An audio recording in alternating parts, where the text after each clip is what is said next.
Well, hello there, sir. How are you doing this fine evening there, sir? I am doing great, brother. How are you? Dude, I'm doing fantastic, man. Had a great day of work, flew by, had a great lunch, had a great dinner. I feel live, I feel energized. I'm ready to go to work, baby. Let's go. Let's do it. Let's do it, bro. I'm ready. All right, man. So, what you want to dive into? What kind of topics you want to get into right now? You want to do? You want to start with top five, or what you want to do? You tell me. We can start with the top five. We can start with the top Okay. five. That probably can set the pace for everything. Okay. So we'll Do just you jump have right a into. do you have a visual of your top five? I do. I do. So I'll go ahead and see if I can get that on the screen here for everybody and try to break that down here.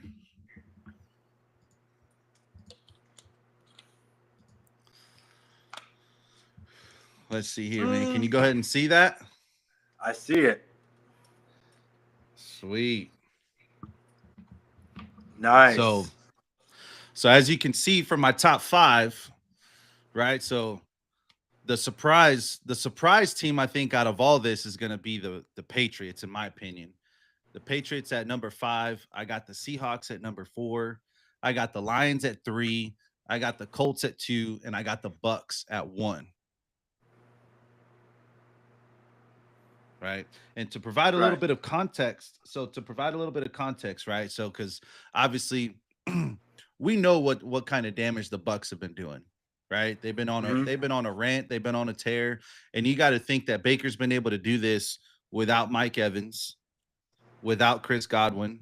Bucky Irvin just went down. Emeka Buko is sidelined right now with that hamstring, I believe, is what it is. So, and he's still putting up numbers. He's still fighting for those yards. You know what I mean? He's still coming out with the wins. So it's like Baker's having an MVP like season, Oh and yeah. you can't like dismiss it. You know what I mean? Like it has to mean something, man. So he's earned it. The Bucks have earned it. They are the best team right now, in my opinion. They are the best team in football. Agreed. Um, Now behind them, and not by much, is the Colts. Um, Dude, like again, another MVP candidate in Daniel Jones. I mean, who would have expected that? But in terms of their offense and defense, right? They got a top five running offense, they got a top five passing offense, and they have a top five scoring defense. So they're playing lights out. They're one of the most, if not the most complete team outside of the Bucks.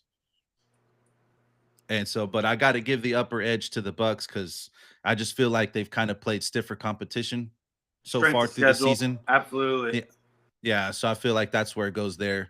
With the Lions, I know that the Lions kind of lost, um, but regardless, they're still a top five offense.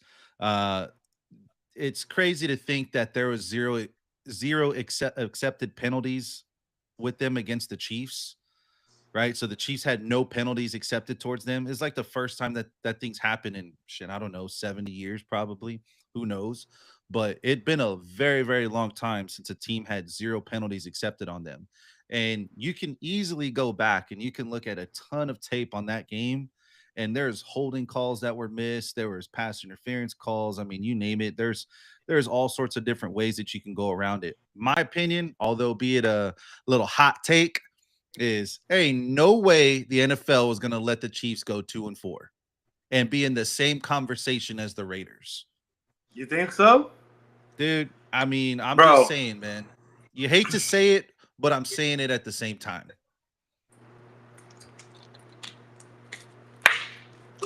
I thought the Chiefs looked really good again in that game. I thought they were firing in all cylinders. Don't Patrick get me Mahomes wrong, was they look able to great. spread the ball wherever he wanted. Yeah. And then what? This week they get the last person, was it Rice? They get Rice back, so they'll They're have fixing to all get their Rice back. players. Yep. They'll have all their players now. Dude, yep. I don't know. The Chiefs scared me with that last game, for being quite honest. Again, I'm not saying that they didn't play a great game. They played an amazing game. But again, it's just extremely odd for them to have no penalties called on them. I mean, literally Yeah. just the past week they had 13 penalties, and this week 0. Sorry, bro. Like, I'm not a believer in that.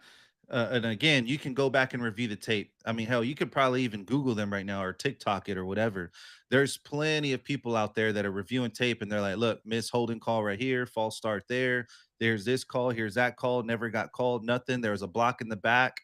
Um, you know, with Branch. Branch wasn't lying when he talked about he got blocked in the back. He legitimately got blocked from behind. It should have been a foul, Yeah. should have been a flag thrown, but neither here nor there. Number 4, we're So, getting into it. The Seahawks. The you Seahawks know, right now. they've totally slipped my mind. The Seahawks That's my did. surprise. Yep. I saw them there and I was like, holy shit, that's a good one, man. I didn't even think about them. Yeah, the Seahawks, man. I mean, granted, they're kind of been flying under the radar, but at the end of the day, Sam Darnold leads the league in the most explosive plays. He's leading the league right now. And then the defense is a top 3 in quarterback pressure. And they're ranked 3rd right now in total number of sacks. So, you know, they can get after you offensively, they can get after you defensively. And in my opinion, they're number 4 team right now. And then obviously, lastly, which was my surprise pick, I feel like would have been the Patriots. Just because again, it's not a team that anyone's expecting. They were my dark horse at the beginning of the season with Vrabel coming in Yeah. there, obviously kind of instilling his culture and whatnot. But if you look at Drake May, dude, he's 5th in passing. He's 2nd in completion percentage. They took over first place in the AFC East, and their defense is also a top 10 defense. Oh, And this yeah. is I was going to say this that's is the thing. all this is all in a 6-month swing of Vrabel getting hired as the head coach. You go from literally one of the worst teams in the NFL last year to now we're ranking you in the top 5 through week 6. You know? And Diggs is actually doing really good for them right now. Yes. Yeah. Diggs is doing really, really well. I've been talking a lot of shit about him, and he's been punching me in my mouth every game. Good for him. But damn, I look stupid. No, man, he's been putting solid. up pretty good numbers. That's solid. The thing is, for me, actually, I put the Patriots at 3. I had the Lions at 4, and I had the Chiefs at 5. I've totally slipped my mind about the Seahawks, but I'm excited for the Seahawks and the Texans this weekend. That's gonna be such a banger freaking game, bro. Yeah. Oh yeah. Hopefully, sure. Stroud comes with some momentum. You know, the defense is always going to be there. So let's see how Seattle's explosive offense goes against the number 1 defense in the league. Yeah, dude, if I'm not mistaken, they've limited teams on average to 12 points. 11 points, right? 11 points, something like that. And a half. Holy smokes, dude. But I mean, and again, maybe just give me your personal opinion, but is this the type of defense that you expected out of the Texans coming into the season? Or is this kind of coming to you as a surprise? No, they made a lot of moves this offseason, getting some key players in and re-signing players and making sure they're healthy. Because last year they weren't really a bad defense either. But who was it we picked up? Was it Singletary? And then Petrie is having another good year. Mm-hmm. Dude, it's freaking Hunter. A lot of returners. And of course, Miko just being Miko. For sure. But I think from the last couple of years, the Texans have had really solid defenses. Yeah. Oh yeah.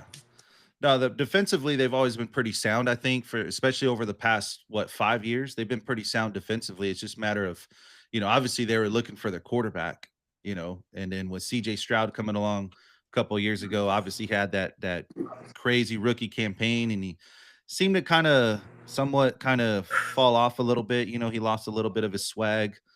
And then he definitely didn't. Yeah. He definitely wasn't impressing some fans when he's over here 23 years old saying, "Man, I'm getting kind of old." Bro, that pissed me off, man. It's like, Right? bro, what? I'm 29. I'm in terrible shape, and I still feel like I'm young, ready to freaking go. Like, Yeah. come on, man. There's no I don't way. know. Sometimes maybe he just doesn't realize what he's saying in the moment, maybe. Could be, Yeah. but you know, it is what it is. I mean, they're looking okay. They're looking pretty good. And think about it, they don't even have Mixon right now offensively. And what's the deal with him? And Is but he who gonna come knows? back Nobody anytime nobody soon knows when. or No, I don't think anybody knows. There's no like real official updates on him. It's just an out of football injury. He was supposed to come back week 6, but there's an update saying that he's still not cleared and no telling on when he can come back. yeah. It's like, all right, cool. I mean, Super. shit. It's just it's very interesting because it's like, correct me if I'm wrong, but was his injury like a huge injury? I felt like it was an ACL tear or something, but what was it? Or Nobody nobody knows. knows. It's a non football related injury. That's all we know. Interesting. Wow. Yeah, one of those I think bizarre I've heard things, rumors but it's an ankle. well, they're It sitting might at be like two a and three high right now. ankle. They're sitting at 2-3 right now in the AFC South. You know, they're behind the Eesh. Jaguars and the Colts, which obviously both of those Oof. teams were very unexpected to have the seasons that they're having so far. But nonetheless, it caused some concern in the beginning, right? With the way Yeah. that they were playing defensive, or not their way that they were playing defensively, the way that they're playing offensively. But then to turn around and to get rid of Garner Johnson, it just kind of started. I feel like some people were kind of questioning Miko on this, kind of questioning his coaching, but then that's going to take us right into our next segment if you want to get into that, which is What is it? Which one? the hot seat edition, pimp. Hot seat edition. Yeah. What do you mean? If you want, we can go ahead and get into that here real quick.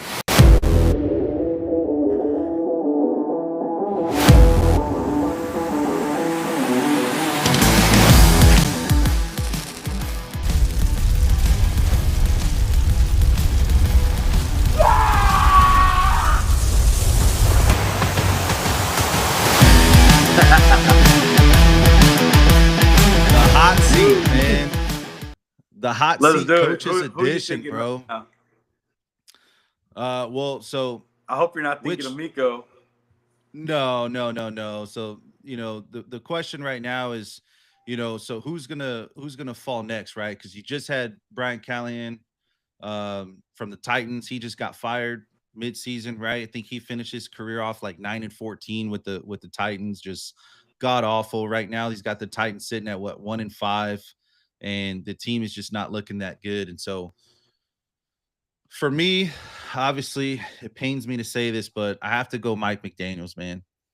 I mean, you see the cap. I'm wearing it for a reason, right? Uh, Mike McDaniels, he's got the Dolphins 1-5. You look at this season so far, man. I mean, they're having players only meetings after week 1, right? Tua has been blasting the team post game recently. Then he apologizes today, which is just bizarre. But no one seems to be on the same Because page. it's him showing up late. Yeah, what if it's him, right? That's actually showing up late. But No, like it was no one him. seems to. How do you know that? He was apologizing for being the one that shows up late. No, he didn't say that. He was apologizing for, Are you sure? for calling. I thought He was apologizing for calling the teammates out, saying that, as the leader of the team, that stuff like that basically needs to be addressed internally and not out into the media. And obviously, he needs to kind of carry himself in a different light. And so, again, but that just goes to show you, because after he talks about that, Mike McDaniels hits the podium next and is basically kind of like in shock that Tua said that. And so that's what I said. They look lost. Even McDaniels looks lost, and personally him, he's just not a leader Yeah. of men. The odd responses were funny in the beginning. I know people question his intellect and whatnot, but they let it slide just because, they were winning games. But now that you're losing, you can't Hmm. when you're losing and you can't produce one sound answer as to what's going on and how you're going to fix it, it's going to stand out, right? And so personally, like Yeah. I don't want to see him fired. If I had it my way, I would have him demoted, which I know sounds kind of strange because it's never really happened in the NFL, but I would want to keep him as an offensive Yeah. coordinator because he is a great mind offensively. It's just that he's not a leader of men. You need someone who's a leader of men who can control the room, Yeah. right? And hold these Yeah. guys accountable, that can strike fear in those guys' eyes. Because I feel like McDaniels isn't really striking fear in their eyes. But Mhm.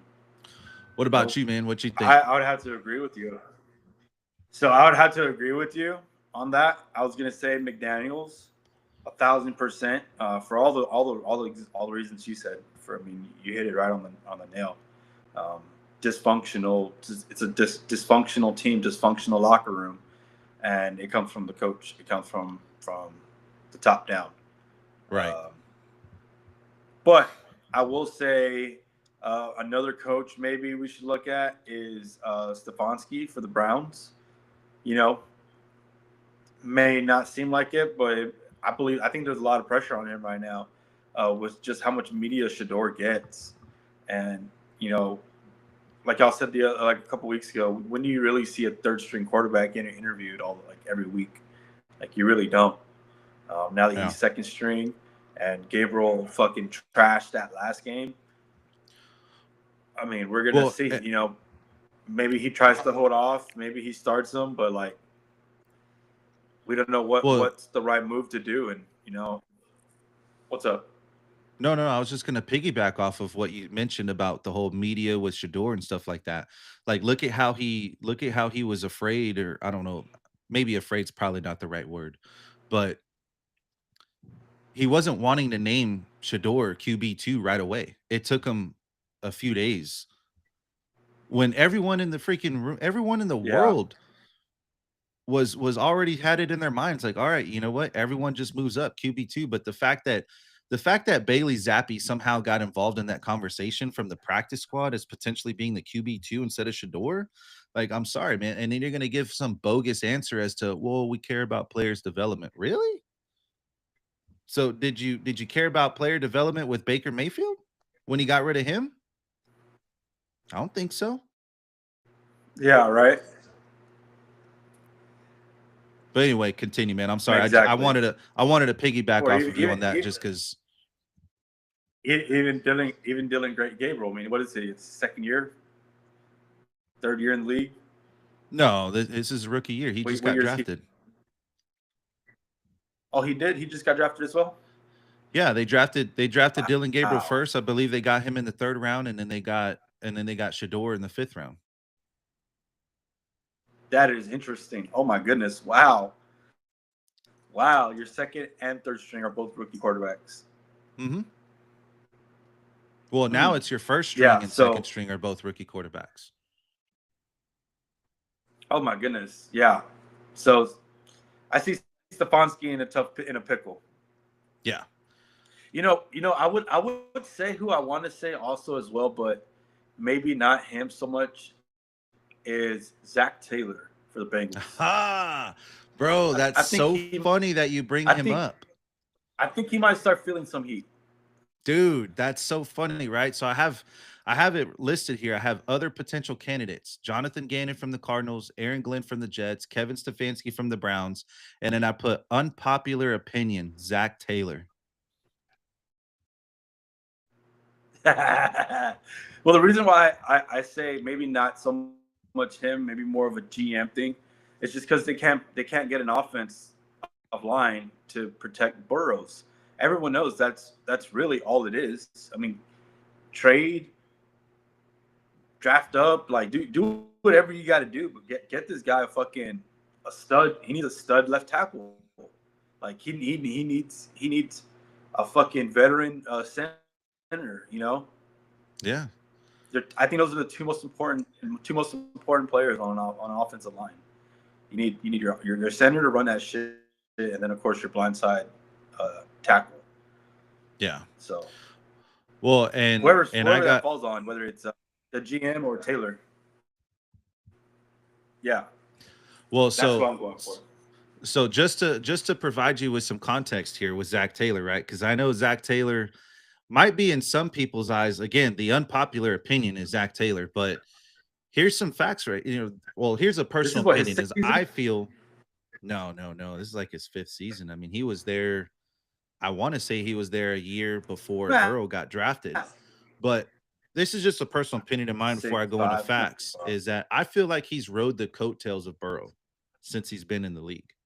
That's what I truly feel like. Is I feel like he's rode the yeah, coattails of Burrow, and that he kind of just, I question whether or not he's a good coach, or again, if he's just been kind of under the radar and kind of been given the benefit of the doubt because of Burrow's lack of availability, right?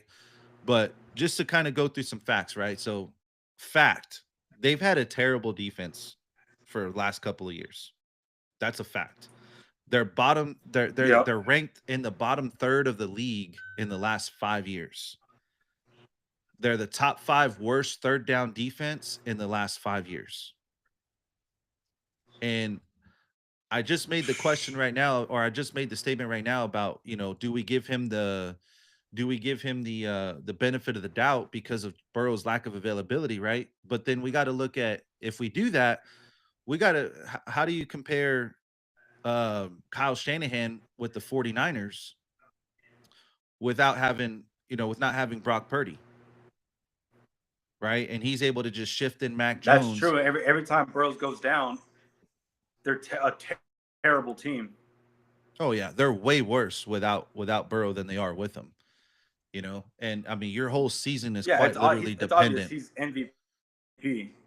Yeah, your whole season is quite literally dependent on your quarterback being available versus when you have a team like the 49ers, right? Look at all the years that he had Garoppolo. Garoppolo would go down, albeit that they wouldn't win as much, but then they were still winning nonetheless. Then they get Brock Purdy in there. Brock Purdy starts winning. He goes to the NFC Championship game with a fourth string quarterback. Eventually he's got Christian McCaffrey taking snaps under center because the fourth string quarterback got injured. That's crazy. Like again, it's crazy as hell. But then you have Sam Darnold backing up Purdy last season, or not. I'm sorry, not last season. You have Sam Darnold backing him up 2 years ago. Resurrects his career because again, Brock Purdy goes down for a couple of games. Sam Darnold has to kind of come in and save the day, and he looks all world, right? Resurrecting the career.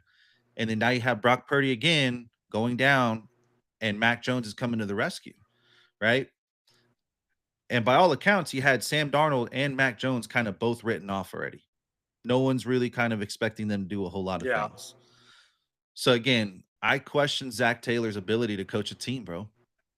And I know it's the unpopular opinion, but yeah, it's something that needs to be looked at. I don't think it's getting enough attention. yeah. No, you bring up a good point with him riding the Burrow wave because like now I think like do they suck every time Burrow's down they suck, and then why is it that they take so long to get started? Like it takes them so long for Jamar Chase and the Burrows to start connecting. Like is that it can be a chemistry issue at this point. It has to just be bad play calling. Right. Yeah. So I don't know. For me, it just seems like No, I thought go ahead. I was going to say I thought I was looking at a lot of the teams that I feel like aren't doing so well, and I thought that he would be an interesting candidate just because how long he's been there, and Right. they haven't been able to maximize what they got. Yeah. No, that makes sense. I mean, I think anyone, any any simple NFL fan can immediately see that right off and completely agree with what we're saying. You know what I mean? I would hope. I Yeah, I would would hope. hope. Now that the discussion's bringing up, Yeah. don't be afraid to talk about it, people. Oh, for sure. um, Interesting one that you said though, Aaron Glenn. Hmm. You think Aaron? This is his first year, no? It is his first year, and honestly, like I don't. And you think he's already?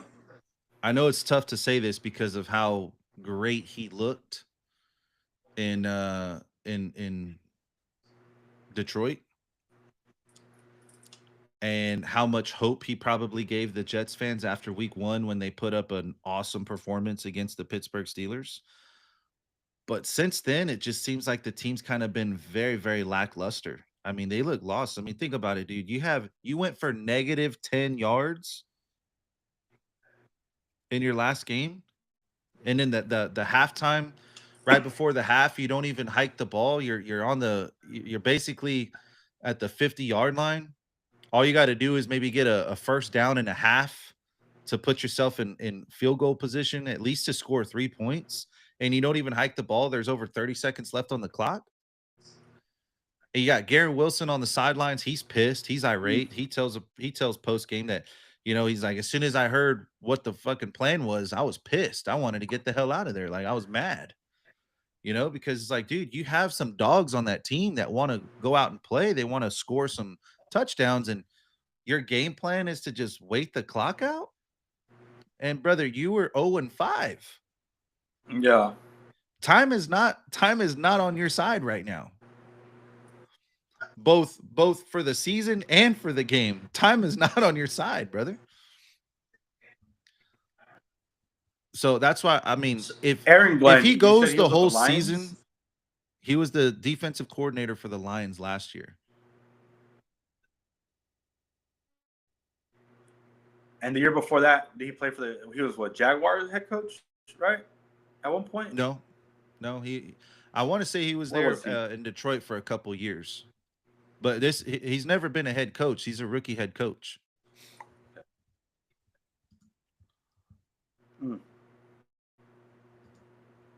Gotcha. I'm sorry, continue. No, so I mean, again, I was just saying that I don't know that he lasts the whole season, and if he does last the whole season, I don't think he sees next season. I think I mean, I could very well see them pulling a whole New England Patriots thing where, the Gerard Mayo experiment was just a 1-year experiment. You know what I mean? He was a what I would call a bridge coach. So he's the coach that you're going to put in place for the guy that you really want to go after. Now, who that person is beats me because I don't know who. I mean, obviously, people are going to take the Jets job because it's a head coaching position nonetheless. But it's like, dude, if you look at the history of that job, I mean, outside of Rex Ryan, bro, not very many coaches have seen success in that organization. So, just seems kind of weird if you ask me. To happen. Head coach. You're at your 30-minute mark, pimp. You want to take your commercial break real fast?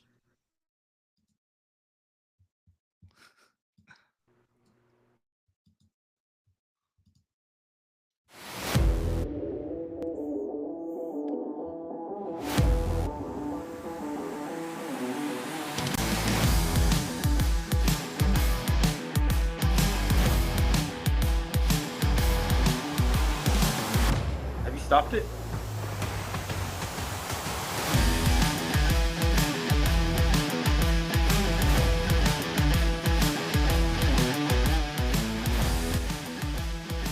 The thing is, though, is that I can't hear you. See, so like you're saying, oh, and I can't hear you.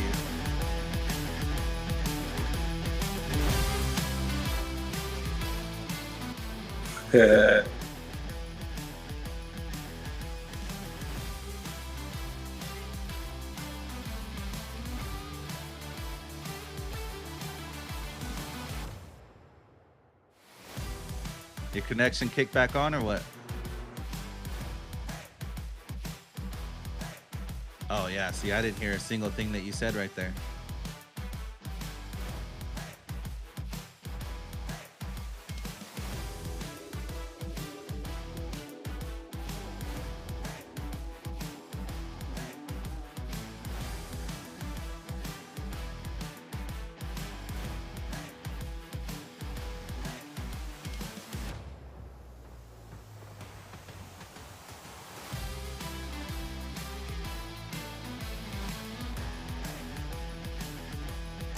And he'll be right back, folks. He'll be right back. Just be patient with us, folks.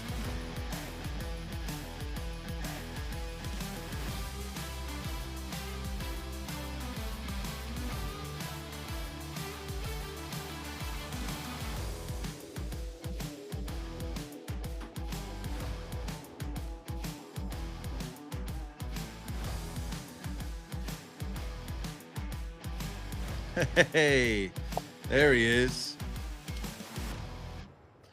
Back like he never left, man. I see what you did. Back like he never left, dog. That's funny, bro. That's too funny. Hey, so we got our fellow podcaster mate here in the chat wants to know, what do you think about Kellen Moore? That's another interesting one, but just because he's a rookie, I think he might have the same issues as Mike McDaniels. Honestly, I just don't see him as like that masculine energy that's going to get, a whole bunch of guys going. I think them two are like, they're just like the perfect offensive coordinators. They're great minds, but not necessarily great leaders. Yeah, I mean, he's an excellent offensive coordinator for sure. But I think albeit how this season's gone, it's not gone the way that maybe that most people probably thought it would. Although I don't think people had very much expectations for him. Mm-hmm. I'm going to give him the pass for the year. Yeah, I'm going to give him the pass because if you think about it, who does he really have at quarterback? I mean, I know they drafted Tyler Shuck, but they're starting Spencer Rattler, and no one really had him on the radar as being a threat, of a quarterback. He's not going to strike fear in you the way that a young Drake May does, right? The way that he's been playing this season, Drake May's starting to strike fear in some opponents' eyes. You don't view Spencer Rattler the same way, and you don't know what you have with Tyler Shuck. For all we know, he's going to be an experiment or a project, right? They're going to have to develop him over the course of the next year or two. Yeah.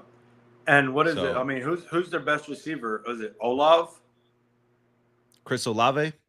Yeah, Olave. I'm fucking thinking of Frozen. He said Olaf from Frozen. Yeah. That's funny, bro. That's hilarious. But, that's also, Cisco says Rattler's that dog. He put that mad face. I think he's a little upset about our take there, man. But honestly, again, I mean, I'm not sitting here saying that he's a bad player. So definitely don't get me wrong on that, Cisco.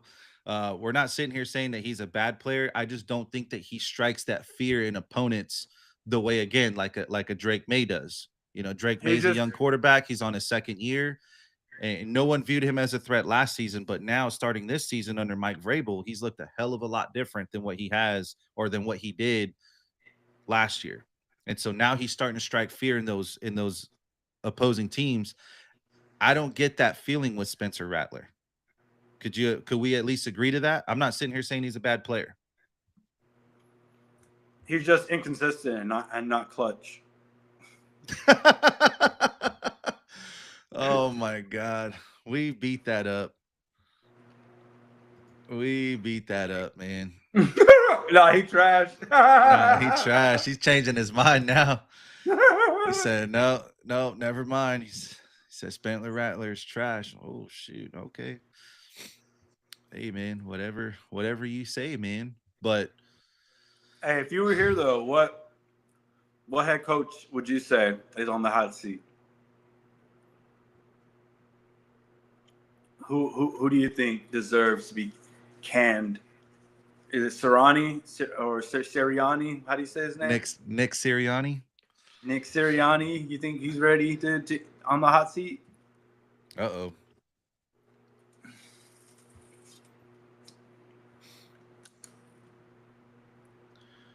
We got to wait a minute, folks. We got to wait a minute. He's thinking about it. He's juggling in his thoughts and opinions. He's trying to figure out what sort of clever answer he can give you, Luke. That's what he's trying to do. He's trying to get clever with it. He's trying to get creative. And survey says nothing. Crickets. Ben Johnson.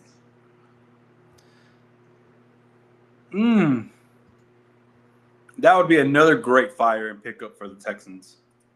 I don't think that Ben Johnson, again, we talked about this. Remember, Luke, we talked about this preseason. If there's any coach that was going to get a pass, no matter how poorly their teams played, it was going to be Ben Johnson.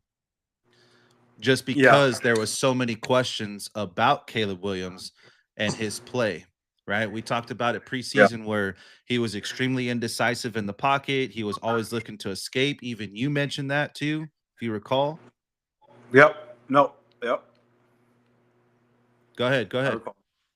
No, I remember his resume. You don't the things he's accomplished. You just don't give him one year with a guy like Caleb. Right. No, and especially when Caleb came out in the season. I mean, they started off shaky. They started off 0-2, but look at them now. I think they're 4-2 right now. They won 4 straight. Really? Let's see here. The Chicago Bears. I must say, let's fact check that. What? The Chicago Bears. Where are you at here, my friend? I can't find you here. Let's see. I don't know why I've gotten the Raiders, the Cowboys. I'm sorry, they're 3-2, so they won 3 straight. They won 3 straight since going 0-2. And you are starting to see Caleb kind of somewhat a little bit develop. I mean, he's established a connection with Rome Odunze now, right? He's connected with him. He's his number 1 wide receiver at the moment, right? You have DeAndre Swift in the backfield, so you have Cole Kmet as a tight end. You have Colson Loveland that's coming back off of injury. So, and again, you're starting to see him kind of be a little bit more decisive in the pocket. You know, he's not escaping out as often, but you know, he does when he has to. That's a given. But our criticism of him was that he was escaping too early. Yep. He was looking for a reason, like any reason at all to escape the pocket. Try to find that big play on the feet. Yeah, and that's what was hurting him. So Cisco says that you can tell that Johnson doesn't like Williams. I don't think he liked Williams in the beginning. But I think let's be honest, who really does like Williams though? Well, yeah, nobody does. I mean, I don't like his attitude personally. But maybe if you're a Bears fan, you like it. But for me, like when he came out of college and saying that he wanted ownership stake in whatever team that was going to draft him, I'm like, bro, let's be real, dude. You got to prove yourself first, dog. You came out of USC. Dude, what pissed me off was he didn't do the combine. Yeah. But let's be real. You came out of USC who wasn't even ranked. You left OU to go to USC with your coach, Lincoln Riley, to do absolutely nothing. You know? So that's my thing. That's my whole thing is I wasn't too fond of the way that he handled himself coming out of college into the draft. And I felt like he was being a little too cocky. And I think the league kind of put him on notice, you know, his rookie year. Right? Mm-hmm. Most sacked quarterback. I mean, how do you think? What about his line? What if his line was purposely not blocking for him? I'm just kidding. Obviously, that's a harsh take right there.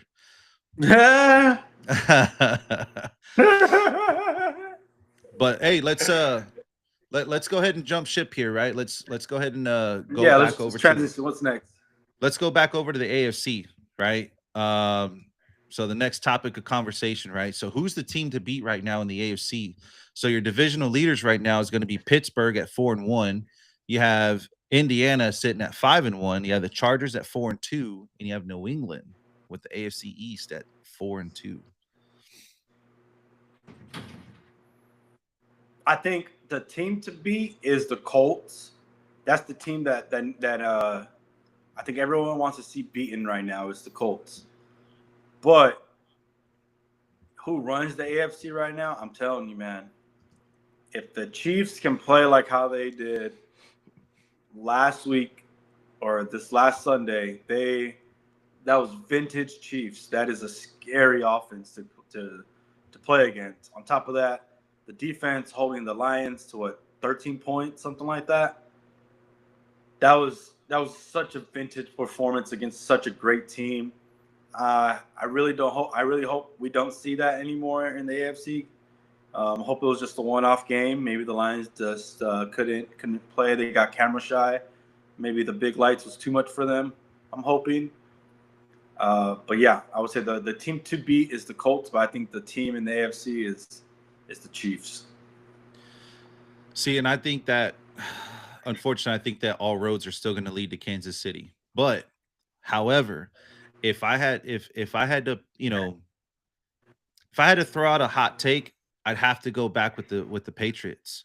I know that sounds crazy to say as far as them being the team to beat in the AFC, but again, Vrabel has provided such a unique spark to that team, something that they've been desperately looking for since Brady left, right? Brady left, Bill Belichick was a shell of himself, never really did anything beyond. He only went to only had one playoff appearance after Brady left. And now you put Vrabel back in the mix and you got Drake May playing like a top 5 quarterback. And here's the thing, right? Is right now there's no expectation for this team. There's zero expectation for this team. And so when you have a team that's playing with house money the way that they are, they become a dangerous team. Now, yeah, I'm going to stick out my Super Bowl pick from preseason. I'm still going to go Bills on the Super Bowl part. But if again, and I know the Chiefs are going to, do what the Chiefs do, but if I had to pick somebody outside of those two teams, it would have to be, because obviously the Bills and the Chiefs are kind of like the obvious choices. If I had to go outside the two obvious ones, I'd have to go Patriots. Just with the way that they're playing outside right now. the obvious. Yeah. I mean, I could trust their defense over Indianapolis defense right now. I would say the defense definitely gives them an advantage. But let's see who can stop Jonathan Taylor, because no one seemed to be able to stop him. And I don't know if you can stop him. That dude's been done it year after year after year. What is he on 4 or 5 years now? He's just putting up numbers, brother. Numbers. Yeah. I was so glad I got him on fantasy. Well, and yeah, see, I have him on fantasy too, and I love it too. But my thing is with Daniel Jones is that I don't know what we're gonna get in the playoffs. That's the scary part, and we have seen him in the playoffs, and we have years of tape on him with the Giants, and it hasn't really been that good. Now, obviously, right? The quarterbacks, it's all about timing, it's all about circumstance. And right now it's very good timing, and he's in a very good circumstance right now, right? He's got a lot of good weapons surrounding him. His rookie tight end, Tyler Warren, he is an amazing tight end. So we'll see how things go. We'll see how things pan out. I just don't know if I can put my money on it. Yeah. I mean, confidence is high. We got to have confidence going into the playoffs. So we'll see. I think it'll be a completely different Danny Dimes in the playoffs. I don't see them, of course, making it all the way through. Maybe losing the divisional round before going to the conference finals. Conference finals, what I mean, NBA or what? Yeah, I'll still stick with the Bills. I still see the Bills pulling it through all the way. But the pick outside the Bills, yeah, you're probably right. If it's not the Colts, it's definitely the Patriots. But I'll say the Colts right now, just because I have them higher on the power rankings. Yeah, for sure. I mean, I can respect that. Like I said, I don't think you can go wrong either way, just because of how hot they've came Yeah, on and as I mentioned earlier, right? So they have the top 5 scoring defense and they have the top 5 running offense, top 5 passing offense. So I mean, they're definitely a force to be reckoned with. Again, I just question how long it'll last. That's the only thing. And for me, I have more trust in Vrabel than I do Daniel Jones. That's just me. yeah, but at the end of the day, Vrabel doesn't play on the field. I know that. I know that. But there is a coaching So aspect to it's the game, right? I mean, that's why you have people that say, absolutely. they got out coached or whatever, right? At the end of the day, you're going to draw up a plan, a game plan for that game, and it's up to your team to go ahead and execute on said game plan. And I Dude, trust I that wonder if the Vrabel would Colts and draw the something up Patriots better. play. What's that? I wonder if the Colts and the Patriots play this season. I'm not sure. I'm not sure, but considering that the playoffs are, we're talking futuristic here with the playoffs, right? Some of these teams are going to need to make some trades, right? They're going to need to make some trades Yeah. in order to make the playoffs. And so when we look at the whole slate of the NFL, right? In your mind or in your opinion, what teams right now need to make that trade?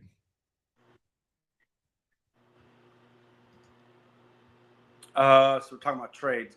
Who needs to make a trade right now? Right now, I would say the obvious one is the Cowboys. I feel like that's the obvious one. They need, well, I wouldn't even necessarily, yeah, I mean that's the only thing they can do right now is trade. So they definitely need someone on defense. Mm, and then shit, dude. Maybe the Raiders. No, but they wouldn't even do anything with the new quarterback. I don't see a quarterback changing. Man, that's tough, bro. I got to stick with the obvious one. It's just the Cowboys for now. Yeah. I can agree. I would think that, I think that's the team that's in the most need. The most need is going to be Dallas all day. Obviously, their defense is trash.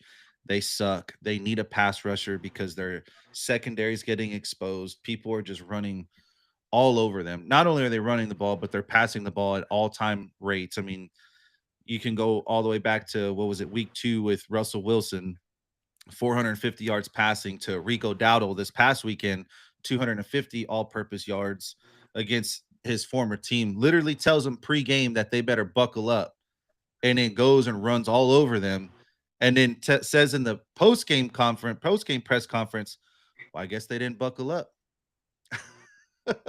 They never buckled. You know what I bam, mean? So it's like, dude, bam, bam. when you have the ability to just go off and tell a team that I'm fixing to just literally like crush you, and then you go out and do it, and you have no response to it, it's just like, wow. So yeah, I mean, the team that's in most need of a trade is Dallas, but I'm gonna go a different route here, right? Because obviously they need it for a defensive player if they want to keep their playoff hopes alive. I'm gonna go a different route. So I'm gonna go Miami as the other team that's in Yeah, desperate need of a trade, but for other reasons, right? And that's not to save their season because the they need season's a over, in my quarterback. opinion. The window, if there ever was one, it's gone with this team. Like, gone. Tyreek's out for the season, multiple injuries out in your secondary. You do have a ton of pass rushers though. So my thing is that you sell them for picks. You sell them for picks, rebuild the team through the draft and the offseason, ride Tua out for one more year, and if it doesn't pan out, then get a quarterback in the 2027 draft. That's my thing. So start offloading your pass rushers now. Um, Jalen Phillips would be a good candidate right now, just right off the top of my head. Bradley Chubb would be another one. I don't know that Dallas picks up either one of those because right now there's some rumors spreading around with Dallas of who they might potentially get, but we'll get to that here in a minute. But those two guys right off the top of my dome just kind of jump out at the page at me is Jalen Phillips, who's an excellent pass rusher, excellent defensive end, and then Bradley Chubb. I mean, Bradley Chubb was pretty good. It's just he got injured, had that ACL, and was out for a season. So, but he's already playing up to his par, up to his typical level. So they've got good trade value right now. Strike while the iron's hot. Get you load up on some picks, and that way in the draft you can either use it to trade up, you can either use them to trade for more players, or you just go straight through the draft and find some hidden gems. You know what I mean? Yeah, man. Yeah, yeah. You wouldn't. You don't think a quarterback, a nice quarterback inside of Miami's current situation would change it? No, I don't think that. Well, because again, I think that we have other issues such So as the let's say, coach. let's say the 49ers they got to give up one of their quarterbacks. Let's say who do they can give up? Either Mac Jones or Brock Purdy. You wouldn't take one of them? No, I don't view Brock Purdy as one of those guys that can change the organization around by himself. I think that he needs an offense built, an offense around him in a good sound stable situation. I think everything has to kind of go perfect for him in order to have success. Which is why, it wasn't last season, or actually, yeah, all of last season pretty much, the whole team was riddled with injuries, and he was not playing to the best of his abilities, right? They weren't winning games. They missed the postseason. And so I don't view Brock Purdy as one of those quarterbacks that can, you know, where he's not like a Joe Burrow, if that makes any sense. Yeah. So, um, and then the same thing with Mac Jones, right? Mac Jones again is playing great in a system, in a great system with Kyle Shanahan, but we don't know how that's going to pan out. It worked out for Sam Darnold, but think about that. He went to Minnesota Vikings, who has AOC, who is also viewed as another Kyle Shanahan type of guy, where he runs a great quarterback friendly offensive system. So we had to kind of wait until we get to the Yeah. Seahawks to kind of see how he's doing. And so obviously he's doing great. He's got his team sitting at 4-2 right now, most explosive offense in the league. But can we really put our money on that happening again with Mac Jones? And you know, as much as you want it to happen, we But have to err on the side of that it won't happen.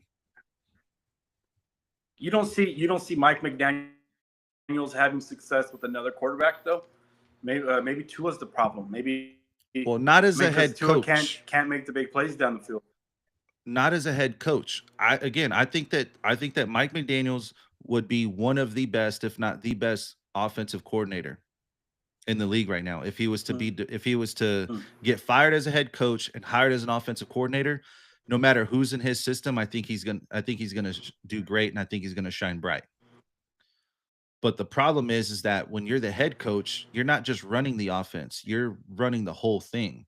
And you have to lead your men. And that's where McDaniels is not very good at. Kyle Shanahan's good at that. Sean McVay is good at that. AOC is good at that. Vrabel is good at that. Mike McDaniels is not one of those guys. And that's where I feel like they're failing. Yeah, not at Now, all. Tua again is another Showing problem up in to its games own. wearing capri. Well, Tua is another problem in his own, right? Because he's throwing a lot of picks. He's not as accurate as he once was. He can't scramble out of the pocket, which is what we kind of desperately need. Is we need someone who has that ability to scramble out of the pocket. Mac Jones is not a scrambler whatsoever. That dude is super slow. So it just wouldn't work out. Yeah. Now, speaking of individual players, though, okay. So, what player do you think? Obviously, with the trade deadline approaching, we talked about teams needing to make a trade. Do you think that, or which player should want out of their current team? Which is there a player in the league that you can think of that should request a trade before the trade deadline? So I think we got an obvious one, and I'll say the obvious one first because I've been bitching about it forever, and then I'll say another one. But obviously, AJ motherfucking Brown. I think he wants out. All right, all right. I think he wants out, and I don't know. I don't see the Eagles going as far as maybe Cisco thinks they're going this year. Okay. Honest opinion. He already has a ring. I mean, go to an exciting team that's maybe contending that will give him the stats that he wants. What team do you think that he would? What team do you think that he could get traded to that he could go back to the old AJ Brown from the Tennessee Titans, the AJ Brown that Philly originally traded for?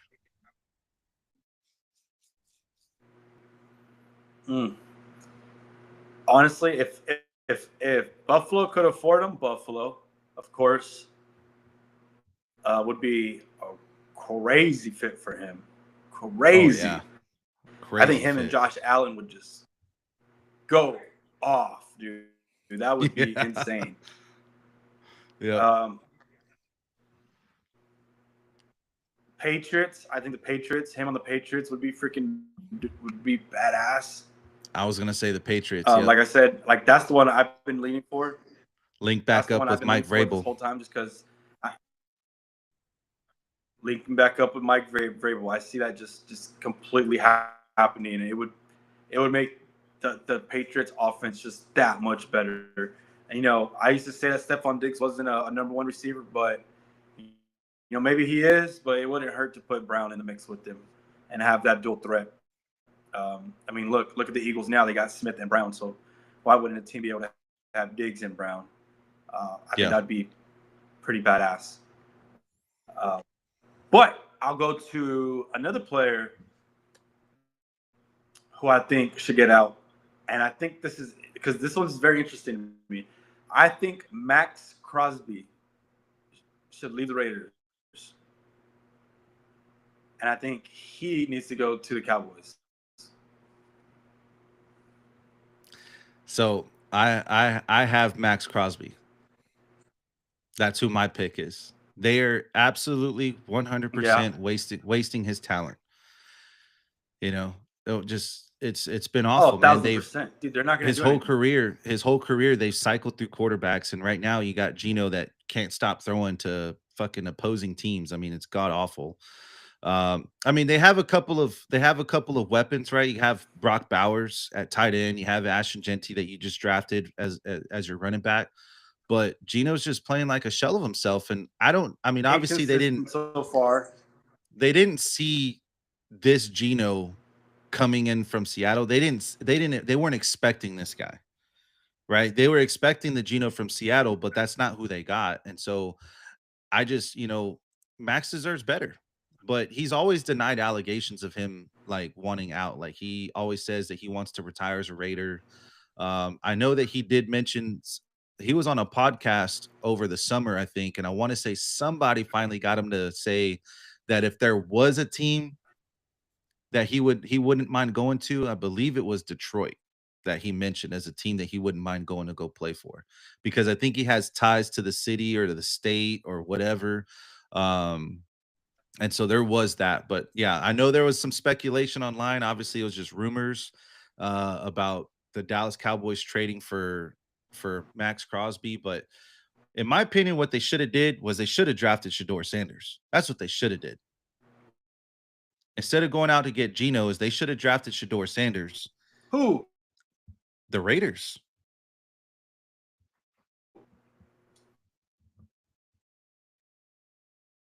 Hey, before we keep going, why don't we take another commercial break, sir? Because it's starting to do it again.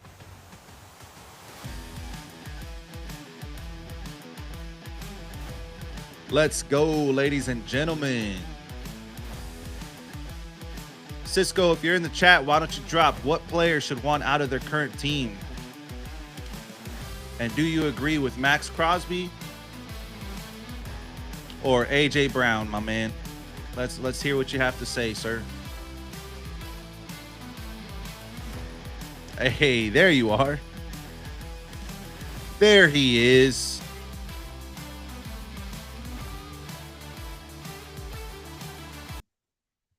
So I looked up while I was gone real quick. Max Crosby, born in Michigan, went to Eastern Michigan College.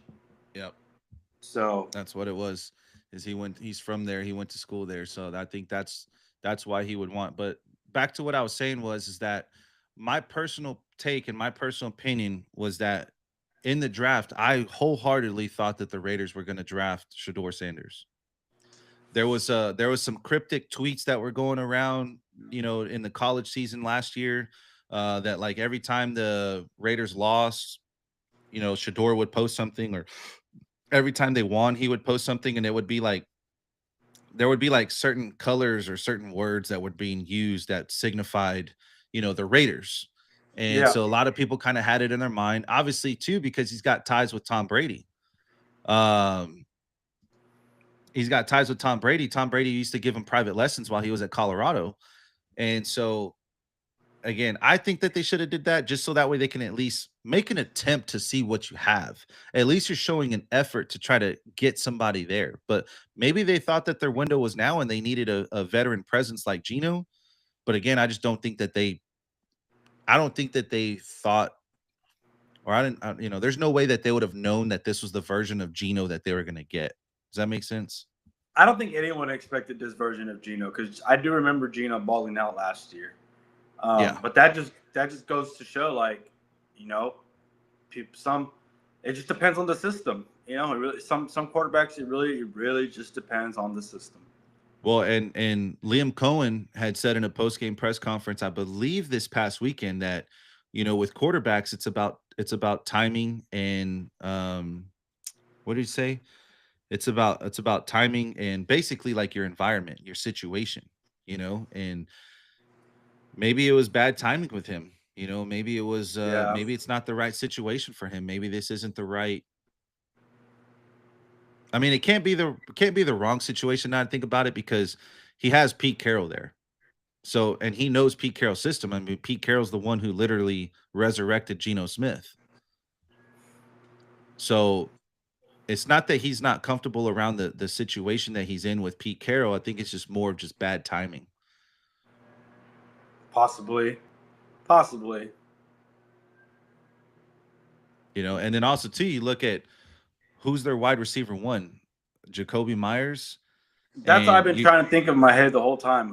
and Who you are the can't compare receivers? him. You can't compare him to JNS over in Seattle. Like that's you'd be doing yeah, you'd be dead wrong to compare That them two boy's a together. dog. JNS is fucking all world, bro. Like that dude is, yeah, he's a dog. He's a dog, bro. He's probably one of the more exciting players to watch this season. Oh man, I'm Yeah. telling you, this Houston game is going to be lit. I hope at least it's. Oh man,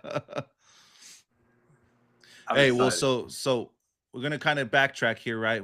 But kind of staying on the Max Crosby situation, right? So, because maybe this could be your answer, but it leads me to the next question of if is who should Dallas go after before the trade deadline? Yes, so that's what I was trying to get into.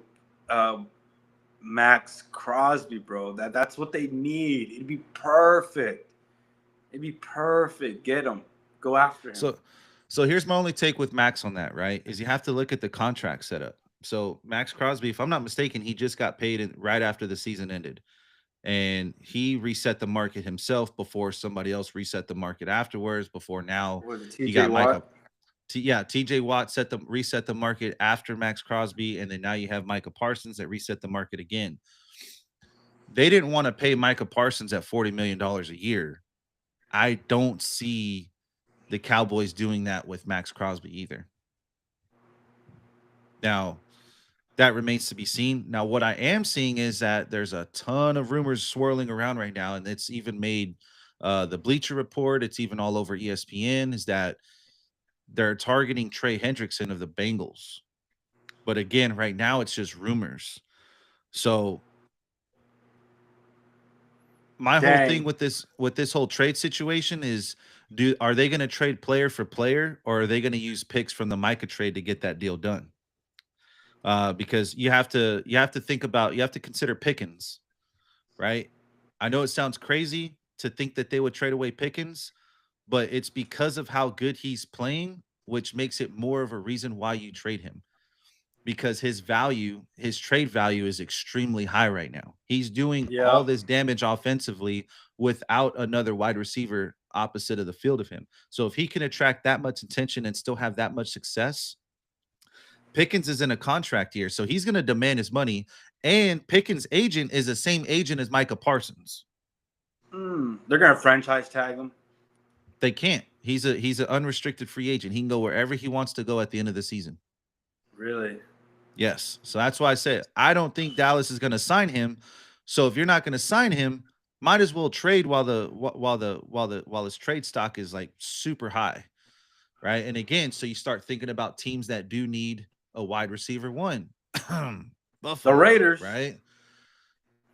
Raiders could use a wide receiver one too. Who knows? But again, I just I don't know how all this. Maybe they have to do like a 3-team trade. But it all just depends on what Jerry wants to do. I just asked ChatGPT, can the Cowboys afford to trade for Max Crosby? Yes. And it broke it down pretty thoroughly. Did it? Yeah, it's a lot. It's a lot. It's going to be tough, but it's definitely possible.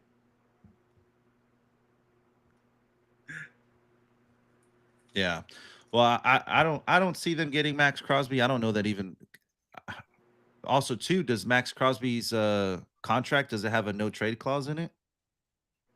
That's another thing too. Like maybe he can it have that? Maybe yeah, they can have those. They can I think Dak Prescott's contract is a no trade clause. Like he would have to approve the trade beforehand, and if he doesn't approve it, the team can't do it. Wow. So there's definitely a player aspect in it all too, and so that's why I said with George Pickens, I know it sounds crazy because of how well he's doing, but it's because of how well he's doing that's why it makes a lot of sense why they would put him on the trading block. There's going to be a team out there that's in desperate need of a receiver that might have a pass rusher that they can afford to lose. I'm trying to think of like teams. Texans have plenty. They have a few defensive ends they can trade off, but we don't need a receiver. We need a lineman. You know who also comes to mind that could potentially, which I mean, it hasn't stopped Jerry before with doing a rivalry team to do a trade with. He just did it with Green Bay. But what about Thibodeau on the Giants? You know, they just drafted Abdul. They got spat on the Eagles. They just drafted Abdul Carter, and they have Burns playing, Mr. Spider-Man out there, lights out. You know what I mean? And so because of those two guys, Thibodeau really hasn't even been a factor. But we know how great Thibodeau is as a defensive end. So it's like, who knows? It hasn't stopped Jerry before. Yeah. And he clearly didn't care about it this season, trading away Micah Parsons to the fucking Packers. So who's to say he won't do another splash trade again? And the Giants could use a wide receiver one. Man. With Neighbors going down. It's just so crazy to fucking trade away a defensive end just to bring in another one. I mean, but they don't have a choice. You get a cheaper deal. There's no way, if you have any sort of expectation of this team making the playoffs, there's no way that they're going to get there without adding a defensive player. And it has to be an X factor, and it has to be on the defensive line. There's no way around it. You have to get an edge rusher. You have to get somebody that can pressure the quarterback, so which makes them rush through their progressions. And you just have to hope and pray to God that it's under 2.5 seconds, so that way your secondary doesn't lose their targets. You know what I mean? Yeah, they don't get beat. Exactly. Because that's exactly what's happening. I think their average time to pressure right now is 3.5 seconds, which is all day in the NFL. That's all day in the NFL. You give a quarterback 3.5 seconds, they're going to go through every single one of their reads, every single one of their progressions, and they're going to make the right decision. Plain and simple. most of the time. Yeah. So, anyways, you what do we got next? What's the last segment? you ready to go to the next one? You ready to go to the next one? Huh? I say you ready to go to the next one? Yeah, let's do it. Whatever Sweet, it is, man. I like the music. All right, cool, dude. Well, so the next segment is who would you rather have? Who would you rather have? All right. So in today's NFL, there's obviously now you have pocket passers, you have dual threat quarterbacks. Obviously, the more sexy one right now is going to be a dual threat quarterback. That tends to be the way that people are thinking. Um, but I have some facts here that might convince you otherwise if you have a minute, sir. Yeah, hit me. All right. So, fact in the last 30 years, okay, pocket passers outweigh dual threat quarterbacks in the Super Bowl in terms of victories 27-3.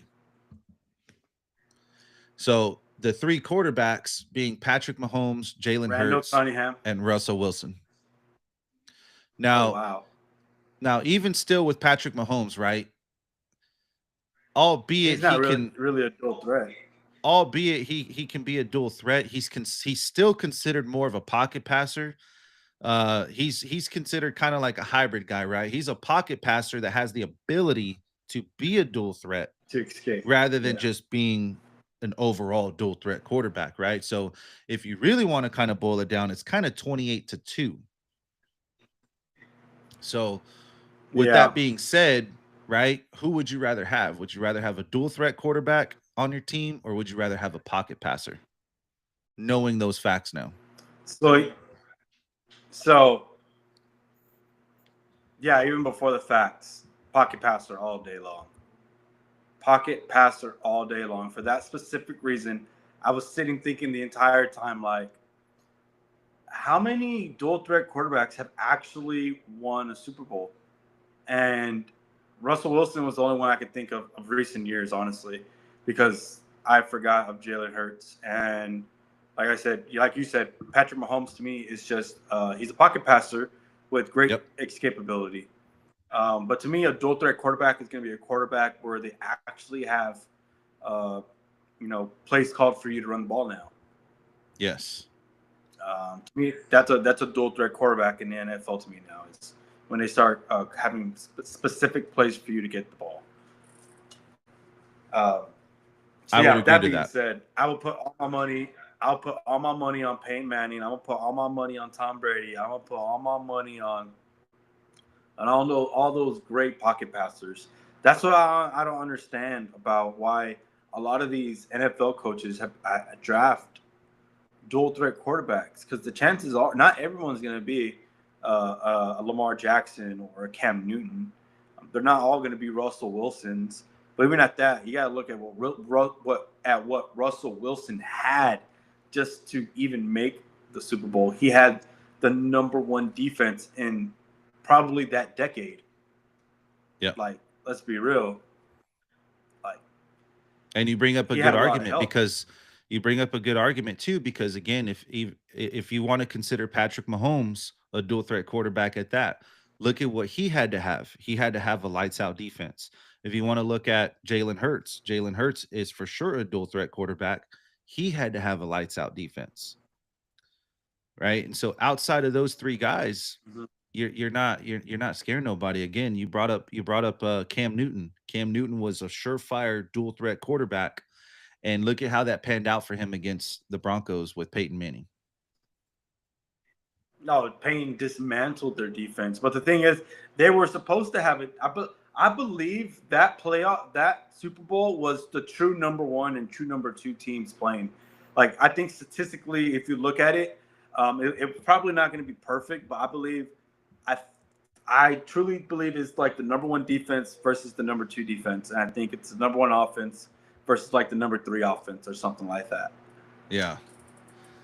It was something insane like that. And I It's remember something like because it was definitely a defensive game because, you know, Peyton Manning was a shell of himself. The defense carried him to that victory for sure. And I think Peyton Manning has even came out and agreed to that take as well, albeit he doesn't like to admit it. Um, but for sure that defense carried him. But again, just going back to those dual threat quarterbacks when they do play in the Super Bowl, they're not very successful unless they absolutely have to have a surefire lights out defense. And so for that matter, yeah. you know, you have to weigh that into the argument or into the question, right? Is when you like you said when you do go to the drafting board, it's like, okay, if I'm going to have to pick a dual threat quarterback, is my defense good enough to withstand this? Right? Because you think about it, that's a whole other different Yep. ball carrier now that you have to worry about that not only can throw interceptions but can also fumble the ball while he's rushing.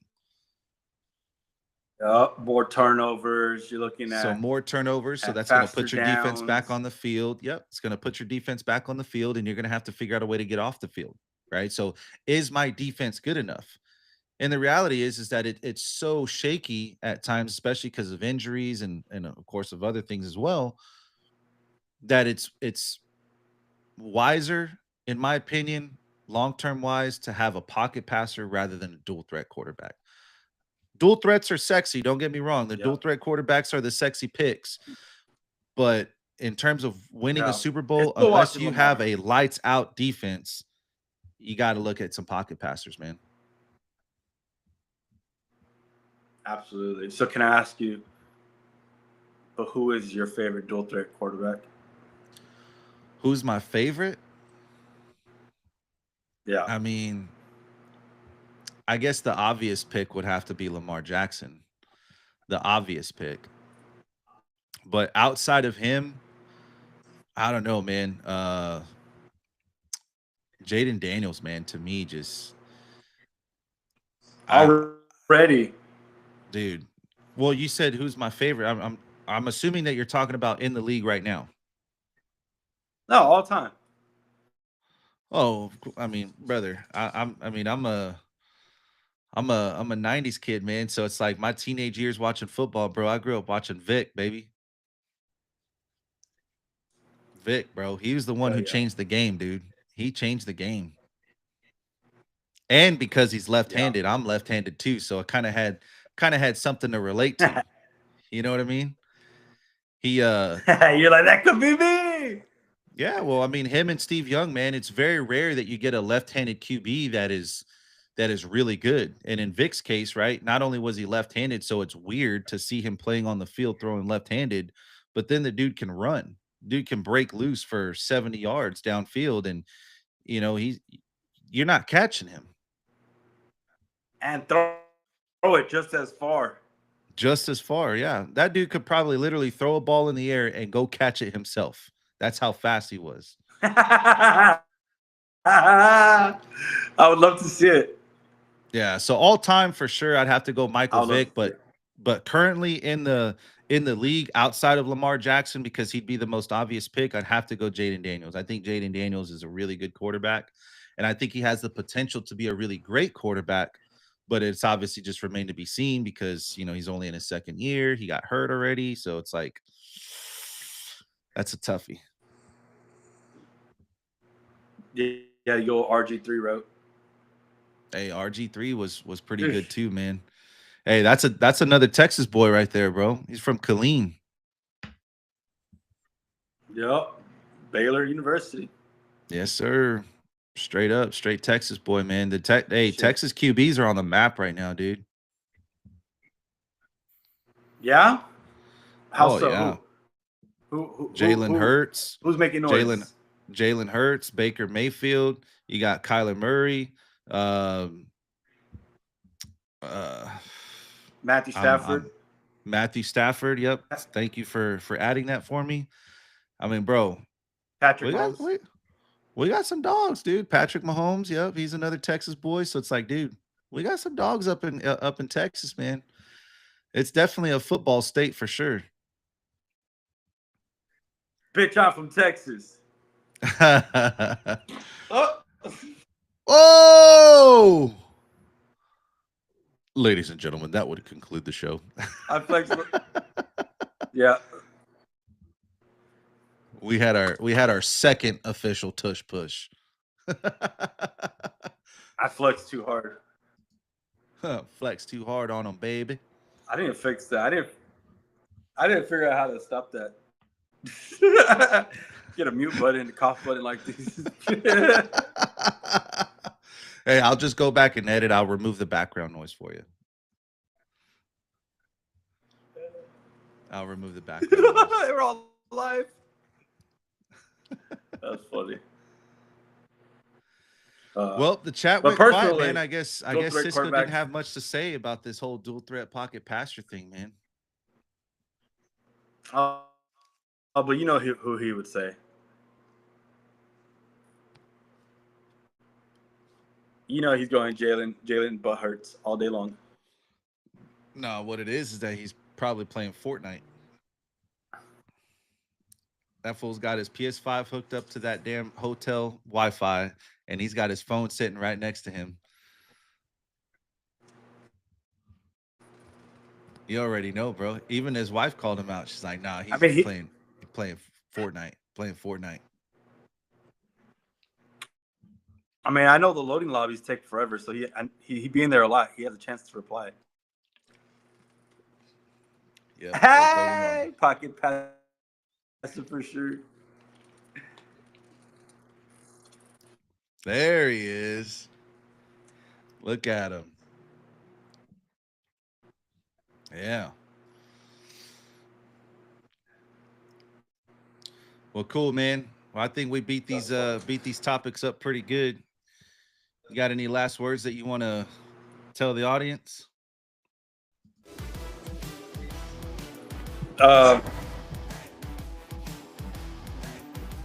Don't sleep on the Texans. We're coming back. UFC. The Ritter versus Brandon Allen this Saturday. Tune in. We'll see y'all Friday. Yes, sir. We'll see y'all Friday. Y'all have a great night. Thank you guys for watching. We appreciate it. Like and subscribe for more. We'll see you guys on Friday. Peace.